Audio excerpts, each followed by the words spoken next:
ಕೆಲವು ಹೀರೋಗಳಿಗೆ ಯಾರಾದರೂ ಅನ್ನೋದು ಹೇಳ್ಕೊಟ್ಬಿಟ್ರೆ ಅದನ್ನು ನಂಬಿಬಿಟ್ಟು ಫ್ರೆಂಡ್ಶಿಪ್ನ ಹಾಳು ಮಾಡ್ಕೊಂಬಿಡ್ತಾರೆ. ಆ ಥರ ಒಂದು ಇನ್ಸಿಡೆಂಟ್ ನಡೆದೋಯ್ತು ಅಷ್ಟೇ. ಏನಿಲ್ಲ, ಮೂವಿ ನಾವು ಪ್ರಸಾದ ಕೊಟ್ಟಿದ್ದು. ಪ್ರಸಾದ ಅಡ್ವರ್ಟೈಸ್ಮೆಂಟ್ ಎಲ್ಲ ಚೆನ್ನಾಗಿ ಮಾಡಿದ್ದ. ಅಡ್ವರ್ಟೈಸ್ಮೆಂಟ್ ಮಾಡಿಲ್ಲ ಅಂತ ಅದಕ್ಕೋಸ್ಕರ ದರ್ಶಕರು ನಮಗೂ ಗಲಾಟೆ ಆಯಿತು. ಆಡಿಯೋ ರಿಲೀಸು ಗೋಲ್ಡ್ ಫಿಂಚಲ್ಲಿ ಆ್ಯಕ್ಚುಲಾಗಿ ಹೇಳ್ಬೇಕಾದ್ರೆ ನಾವೇ ಸುದೀಪ್ನ ಅವರು ಇಬ್ಬರಿಗೂ ತುಂಬ ವರ್ಷ ಆದಮೇಲೆ ಒಟ್ಟಿಗೆ ಸೇರಿಸಿದ್ದು ಚಿಂಗಾರಿನೇ. ಆಡಿಯೋ ರಿಲೀಸ್ಗೆ ಕರೆದೇ ಇದೇ ದರ್ಶನ ಆಡಿಯೋ ರಿಲೀಸಲ್ಲಿ ಹೇಳಿದ್ದಾರೆ, ನಮ್ಮ ಡ್ಯಾಡಿ ಇವರು ಒಳ್ಳೆ ಪ್ರೊಡ್ಯೂಸರು, ನಮ್ಮ ಮಮ್ಮಿ ಇಲ್ಲಿ ಕೂತಿದ್ದಾರೆ, ನನ್ನ ಚೈಲ್ಡ್ ಅಂತಿದ್ದೆ ಹೇಳ್ತೀನಿ ಅವ್ರ ಮಗನ್ನ ಅಂತ. ಅದಾಗಿ 8 ದಿವಸಕ್ಕೆ ಪ್ರಾಬ್ಲಮ್ ಆಯಿತು. ದರ್ಶನೇ ದೂರ ಹಾಕಿದ್ದು. ದರ್ಶನ ಅರ್ಥ ಮಾಡ್ಕೊಳಕ್ಕಾಗದೆ ನಾನು ಚಿಂಗಾರಿ ಮಾದೇವ್ ಇವತ್ತು ನಾನು ಚಿತ್ರಲೋಕಕ್ಕೆ ನಾನು ಮನಸ್ಫೂರ್ತಿ ಇಂಟ್ರ್ಯೂ ಕೊಟ್ಟಿದ್ದೀನಿ. ಎಲ್ಲರೂ ಯಾರು ಸಬ್ಸ್ಕ್ರೈಬ್ ಆಗಿಲ್ಲ ಅವರೆಲ್ಲ ಸಬ್ಸ್ಕ್ರೈಬ್ ಆಗಿ ಲೈಕ್ ಮಾಡಿ ಶೇರ್ ಮಾಡಿ.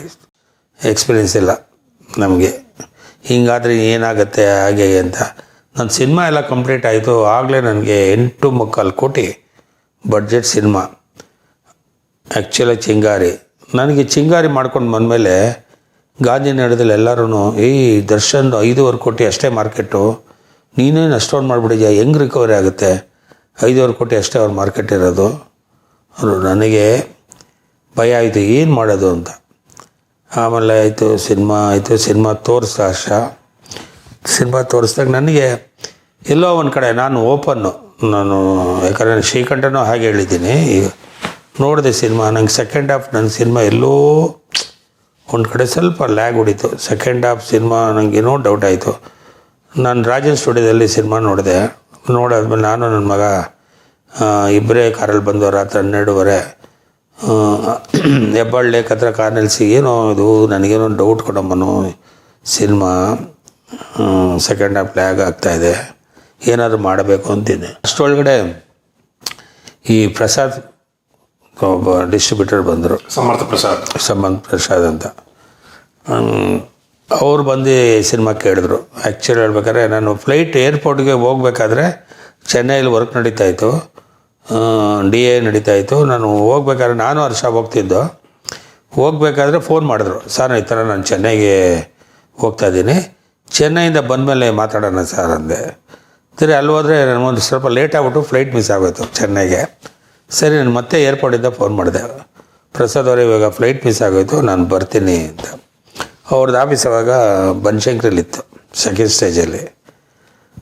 ಅಲ್ಲಿಗೆ ಬರಳಿದ್ರು. ಬಂದಾಗ ಮಾತಾಡಿದ್ರು. ಹೀಗೆ ನಾನು ಅವರು 3 ಜನ ಮಾತಾಡಿದ್ರು.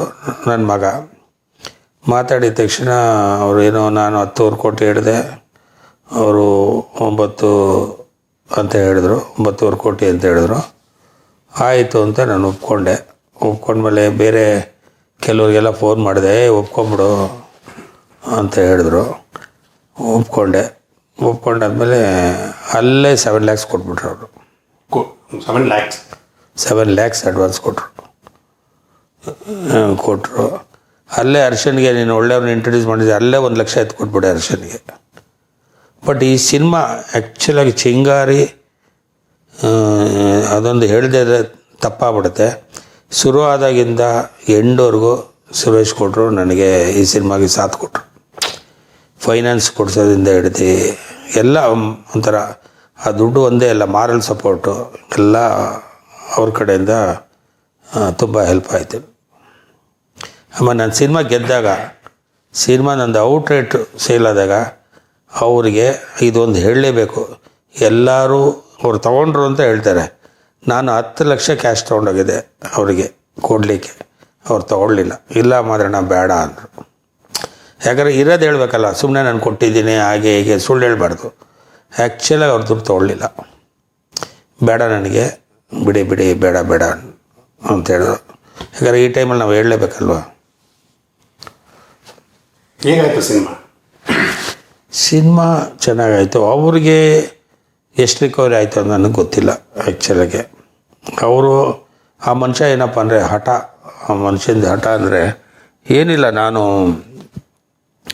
ಎಲ್ಲೋ ಒಂದು ಕಡೆ ಅವ್ರ ಡಿಸ್ಟ್ರಿಬ್ಯೂಷನ್ ಇದರಲ್ಲಿ ಯಾವುದೋ ಒಂದು ಥಿಯೇಟ್ರಲ್ಲಿ ಆ ಕೆಳಗಡೆ ಆ ಡೆಕೋರೇಷನ್ ಮಾಡಿರ್ತಾರಲ್ಲ ಫ್ಲವರ್, ಅಲ್ಲಿ ಸಮರ್ಥ್ ವೆಂಚರ್ ಅಂತ ಬಿಟ್ಬಿಟ್ಟವ್ರು ಅವರು, ರಿಲೀಸ್ ಅಂತ. ಆ ಮನುಷ್ಯ ನನಗೆ ಎಷ್ಟು ಕಾಟ ಕೊಟ್ಟ ಅಂದರೆ, ರಾತ್ರಿ 1 ಗಂಟೆ ನಾನು ಎಲ್ಲೋ ಇದ್ದೀನಿ, ಥಿಯೇಟ್ರ್ ರೌಂಡ್ ಹೊಡಿತಾ ಇದ್ದೀನಿ. ನಾನು ಸಿನಿಮಾ ಮಾರಿದ್ರು ಅಂದರೆ ಅದು ನನ್ನ ಸಿನಿಮಾ ಅಂತ ಎಲ್ಲ ಕಡೆ ಹೋಗ್ತು. ಏನೇನು ಅರೇಂಜ್ಮೆಂಟ್ಸ್ ಆಗಿದೆ ನೋಡೋಕ್ಕೆ ಬಿಡಲೇ ಇಲ್ಲ. ಬರೀ ಎಷ್ಟಕ್ಕೆ ಅವ್ನು ಅಡ್ವರ್ಟೈಸ್ಮೆಂಟ್ ಏನು ಮಾಡಿದ್ದ ಫ್ಲವರ್ದು 2.5 ಲಕ್ಷ ಏನೋ. ಪ್ರಸಾದ್ ಮನೇಲಿದೆ ರೀ ದುಡ್ಡು, ಹಾಂ ಕೊಡ್ತೀನಿ ರೀ, ಬೆಳಗ್ಗೆ ಕೊಡ್ತೀನಿ. ಇಲ್ಲ ನನಗೆ ಈಗಲೇ ಬೇಕು. ರಾತ್ರಿ 1-1:30 ತಗೊಂಬಂದು ಅವನಿಗೆ ದುಡ್ಡು ಕೊಟ್ಟೆ. ಅವನೇನು ಫ್ಲವರ್ ಡೆಕೋರೇಷನ್ ಮಾಡಿದ, ಒಂದು ಹೆಸರು ಮಿಸ್ ಆಗೈತೆ, ತಗೊಳಪ್ಪ ಅಂತ. ಆಮೇಲೆ ಎಲ್ಲರೂ ಹಿಂದೆ ಬಿದ್ದರು. ಅವನ್ನ ಮೌರ್ಯ ಹೋಟ್ಲ ಹತ್ರ ಎಲ್ಲರೂ, ನಮ್ಮ ಅಂಜಿ, ಕೆ ಮಂಜು ಎಲ್ಲರೂ ಹಿಂದೆ ಬಿದ್ದರು. ಅವ್ರವ್ರ ಸಿನಿಮಾ ತೊಗೊಂಡ್ರು. ನನ್ನ ಸಿನಿಮಾಲಿ ಅವ್ರಿಗೆ ಎಷ್ಟು ರಿಕವರಿ ಆಯಿತು, ಪೂರ್ತಿ ಬಂತು, ಲಾಸ್ ಆಯಿತು ಅಂತ ನಮಗೆ ಇಲ್ಲಿವರೆಗೂ ಗೊತ್ತಿಲ್ಲ. ಬಟ್ ನೀವು ಹಾಕಿದ ಅಮೌಂಟ್ ನಿಮಗೆ ಬಂತು? ನಾವು ಹಾಕಿದ್ಬಿಟ್ಟು ನನಗೆ 3 ಕೋಟಿ ಲಾಭ ಬಂತು ಸಿನಿಮಾದಲ್ಲಿ. ಯಾಕಂದರೆ ಬಂದಿದ್ದನ್ನ ಇಲ್ಲ ಅಂತ ಹೇಳ್ಬಾರ್ದು. ಆಮೇಲೆ ಎಲ್ಲದಕ್ಕೂ ಮಿಗಿಲಾಗಿ ನನಗೆ ಚಿಂಗಾರಿನ ಒಂದು ಹೆಸರು ಒಂದು ಶಾಶ್ವತವಾಗಿ ನನ್ನ ಜೊತೆಲಿ ಉಳ್ಕೊಂಬಿಡ್ತು. ಸೊ ಮಾದೇವ್ಗೆ ಚಿಂಗಾರಿ ಬಂತು, ಪ್ರಸಾದ್ಗೆ ಚಿಂಗಾರಿ ಬಂತು. ಅವ್ರಿಗೂ ಆ ನೇಮ್ ಬಂತು, ಅವ್ರಿಗೂ ಬಂತು, ಚಿಂಗಾರಿ ಸಿನಿಮಾ ತೊಗೊಂಡವರಪ್ಪ ಅಂತ. ಈ ದರ್ಶನ್ ನಿಮ್ಮನ್ನು ಡ್ಯಾಡಿ ಅಂತ ಕರೆಯೋಕ್ಕೆ ಸ್ಟಾರ್ಟ್ ಮಾಡಿದ್ದೆ ಯಾವಾಗ? ಅವರು ದರ್ಶನು ನನಗೆ ಸಿನಿಮಾ ಶುರುವಾಗಿ ಒಂದು 20 ಡೇಸ್ಗೆ ಶುರು ಮಾಡಿದ್ರು. ಯಾಕಂದರೆ ಬಾಂಧವ್ಯ ತುಂಬಾ ಚೆನ್ನಾಗಿತ್ತು. ನಮ್ಮದು ಅವ್ರದ್ದು ಬಾಂಧವ್ಯ ಚೆನ್ನಾಗಿತ್ತು. ಬೆಳಿಗ್ಗೆ ಮಾರ್ನಿಂಗ್ 7:30ಗೆ ಫೋನ್ ಮಾಡೋರು, ಎಲ್ಲಿದ್ದೀರಾ, ಏನು ಮಾಡ್ತಿದ್ದೀರಾ, ಸಾಯಂಕಾಲ ಬನ್ನಿ ಸೇರೋಣ ಅನ್ನೋರು. ಅವೆಲ್ಲ ಒಂಥರ ಬಾಂಧವ್ಯ ಇತ್ತು. ಎಲ್ಲೋ ಒಂದು ನಮ್ಮ ಇಂಡಸ್ಟ್ರಿಯಲ್ಲಿ ಏನಪ್ಪ ಅಂದರೆ, ಅವರೊಬ್ಬರೇ ಅಲ್ಲ, ಎಲ್ಲ ಹೀರೋಗಳು, ಕೆಲವು ಹೀರೋಗಳಿಗೆ, ಕೆಲವ್ರು ಬುದ್ಧಿವಂತರು, ಕೆಲವು ಹೀರೋಗಳಿಗೆ ಯಾರಾದರೂ ಅನ್ನೋದು ಹೇಳ್ಕೊಟ್ಬಿಟ್ರೆ ಅದನ್ನು ನಂಬಿಬಿಟ್ಟು ಫ್ರೆಂಡ್ಶಿಪ್ನ ಹಾಳು ಮಾಡ್ಕೊಂಬಿಡ್ತಾರೆ. ಆ ಥರ ಒಂದು ಇನ್ಸಿಡೆಂಟ್ ನಡೆದೋಯ್ತು ಅಷ್ಟೇ. ಏನಿಲ್ಲ, ಮೂವಿ ನಾವು ಪ್ರಸಾದ ಕೊಟ್ಟಿದ್ದು. ಪ್ರಸಾದು ಅಡ್ವರ್ಟೈಸ್ಮೆಂಟ್ ಎಲ್ಲ ಚೆನ್ನಾಗಿ ಮಾಡಿದ್ದ. ಅಡ್ವರ್ಟೈಸ್ಮೆಂಟ್ ಮಾಡಿಲ್ಲ ಅಂತ ಅದಕ್ಕೋಸ್ಕರ ದರ್ಶಕರು ನಮಗೂ ಗಲಾಟೆ ಆಯಿತು. ಏನಕ್ಕೆ?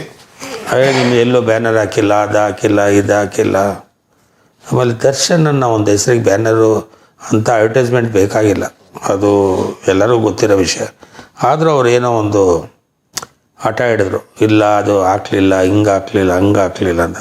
ಆ್ಯಕ್ಚುಲಿ ಪ್ರಸಾದ್ ಅರ್ಶನ್ಗೆ ಫುಲ್ಲು ದುಡ್ಡು ಕೊಟ್ಟಿದ್ದ. ಆ ಕಾಲದಲ್ಲೇ ಹೆಚ್ಚು ಕಮ್ಮಿ 60-70 ಲಕ್ಷ ಕೊಟ್ಟಿದ್ದ ಅವನು ಎಲ್ಲದಕ್ಕೂ. ಬಟ್ ಎಲ್ಲ ಕಡೆ ಫ್ಲೆಕ್ಸ್ ಬಿದ್ದಿತ್ತು, ಎಲ್ಲ ಬಿದ್ದಿತ್ತು. ಆದರೂ ಈ ಕೆಲವ್ರು ಇರ್ತಾರಲ್ಲ, ಇವನಿಗೆ ಸಿನಿಮಾ ಸೇಲ್ ಆಗಿದೆ, ಇವನಿಗೂ ಅವ್ರಿಗೂ ರಿಲೇಷನ್, ನೆಕ್ಸ್ಟ್ ಸಿನಿಮಾ ಕಾಲ್ಶೀಟ್ ಎಲ್ಲಿ ಕೊಟ್ಬಿಡ್ತಾವ್ರು ಅಂದ್ಬಿಟ್ಟು ಅಲ್ಲೇ ಬ್ರೇಕ್ ಆಯಿತು. ಕಾಣದ ಕೈ. ಇದೇ ದರ್ಶನ್ನು ಆಡಿಯೋ ರಿಲೀಸ್ ಗೋಲ್ಡ್ ಫಿಂಚಲ್ಲಿ. ಆ್ಯಕ್ಚುಲಾಗಿ ಹೇಳ್ಬೇಕಾದ್ರೆ ನಾವೇ ಸುದೀಪ್ನ ಅವರು ಇಬ್ಬರಿಗೂ ತುಂಬ ವರ್ಷ ಆದಮೇಲೆ ಒಟ್ಟಿಗೆ ಸೇರಿಸಿದ್ದು ಚಿಂಗಾರಿನೇ. ಆಡಿಯೋ ರಿಲೀಸ್ಗೆ ಕರೆದೇ ಇದೇ ದರ್ಶನ್ ಆಡಿಯೋ ರಿಲೀಸಲ್ಲಿ ಹೇಳಿದ್ದಾರೆ, ನಮ್ಮ ಡ್ಯಾಡಿ ಇವರು ಒಳ್ಳೆ ಪ್ರೊಡ್ಯೂಸರು, ನಮ್ಮ ಮಮ್ಮಿ ಇಲ್ಲಿ ಕೂತಿದ್ದಾರೆ, ನನ್ನ ಚೈಲ್ಡ್ ಅಂತಿದ್ದೆ, ಹೇಳ್ತೀನಿ ಅವ್ರ ಮಗನ್ನ ಅಂತ. ಅದಾಗಿ 8 ದಿವಸಕ್ಕೆ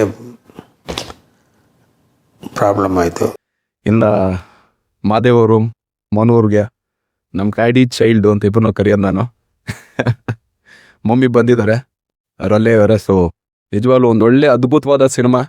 ನಿರ್ಮಾಪಕ ಯಾವಾಗ ಒಂದು ಪ್ಯಾಷನ್ ಆಗಿ ಯಾವಾಗ ಒಬ್ಬ ನಿರ್ಮಾಪಕ ಸಿನಿಮಾ ಇಂಡಸ್ಟ್ರಿ ತರ್ತಾನೆ. ಸೊ ಖಂಡಿತ ಒಳ್ಳೊಳ್ಳೆ ಸಿನಿಮಾಗಳು ಬರುತ್ತೆ ಅನ್ನೋದಕ್ಕೆ ಈಗ ಸಾರ್ಥಿ ಆಗಿರ್ಬೋದು, ಇಲ್ಲ ಚಿಂಗಾರಿ ಆಗಿರ್ಬೋದು. ಆಮೇಲೆ ಅವ್ರಿಗೆ ರಿಯಲೈಸ್ ಆಯಿತು ಅವ್ರಿಗೆ. ಆಮೇಲೆ ನಮ್ಮ ರಾಮಮೂರ್ತಿ ಮೆಜೆಸ್ಟಿಕ್ ಪ್ರೊಡ್ಯೂಸರ್, ಅವ್ರದ್ದು 25 years ಮೂವಿ ಇದರಲ್ಲಿ ಸಿಕ್ಕಿದ್ರು. 10 ವರ್ಷ ನಮಗೂ ಅವ್ರಿಗೂ ಕಾಂಟ್ಯಾಕ್ಟ್ ಇಲ್ಲ.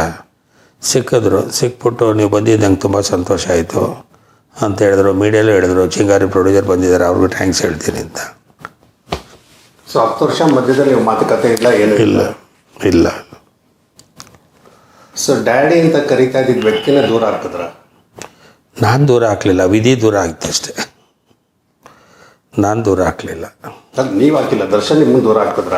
ದರ್ಶನೇ ದೂರ ಹಾಕಿದ್ದು. ದರ್ಶನ್ ಅರ್ಥ ಮಾಡ್ಕೊಳಕ್ಕಾಗದೆ.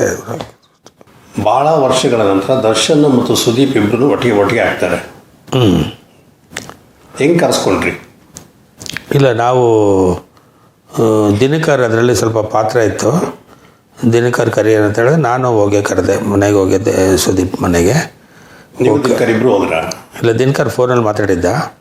ಸೊ ನಾನು ಹೋದೆ, ಹೋಗಿ ಕರೆದೆ, ಬರ್ತೀನಿ ಅಂತ ಹೇಳಿದ್ರು. ಅಷ್ಟೊಳಗೆ ಅವ್ನು ದಿನಕರ್ ಮಾತಾಡಿದ್ದೆ. ಆ್ಯಕ್ಚುಲಾಗಿ ನಮ್ಮಿಂದ ಅಂತ ಹೇಳಿದ್ರೆ ತಪ್ಪಾಗ್ಬಿಡುತ್ತೆ ಅಲ್ವಾ, ಯಾಕಂದರೆ ನಾವು ಸೇರಿಸ್ತೋ, ನನ್ನ ಸಿನಿಮಾಗೆ ಸೇರಿಸ್ತೋ ಅಷ್ಟೇ, ನಾನು ಅಂತ ನಾನು ಹೇಳಲ್ಲ, ನಾವು ಸೇರಿಸ್ತೋ. ಸೊ ಬಂದರು ಆಡಿಯೋ ರಿಲೀಸ್ ಗೋಲ್ಡ್ ಫಿಂಚಲ್ಲಿ ಆಡಿಯೋ ರಿಲೀಸ್ ಆಯಿತು. ಆವಾಗಲೇ ಇಬ್ಬರು ತುಂಬ ಲಾಂಗ್ ಬ್ಯಾಕು ಇಬ್ಬರು ಮೀಟ್ ಮಾಡಿದ್ವಿ. ಆಮೇಲೆ ಇಬ್ಬರು ಇಮಿಡಿಯೇಟ್ ಆಗಿ ಬರ್ತೀನಿ ಅಂತ ಒಪ್ಕೊಂಡ್ರು. ಬಂದು ಅಲ್ಲಿ ಆಡಿಯೋ ರಿಲೀಸ್ ಮಾಡಿದ್ದು. ಅಷ್ಟರೊಳಗೆ ಆಲ್ರೆಡಿ ನನ್ನ ಸಿನಿಮಾ ಸೇಲ್ ಆಗಿತ್ತು.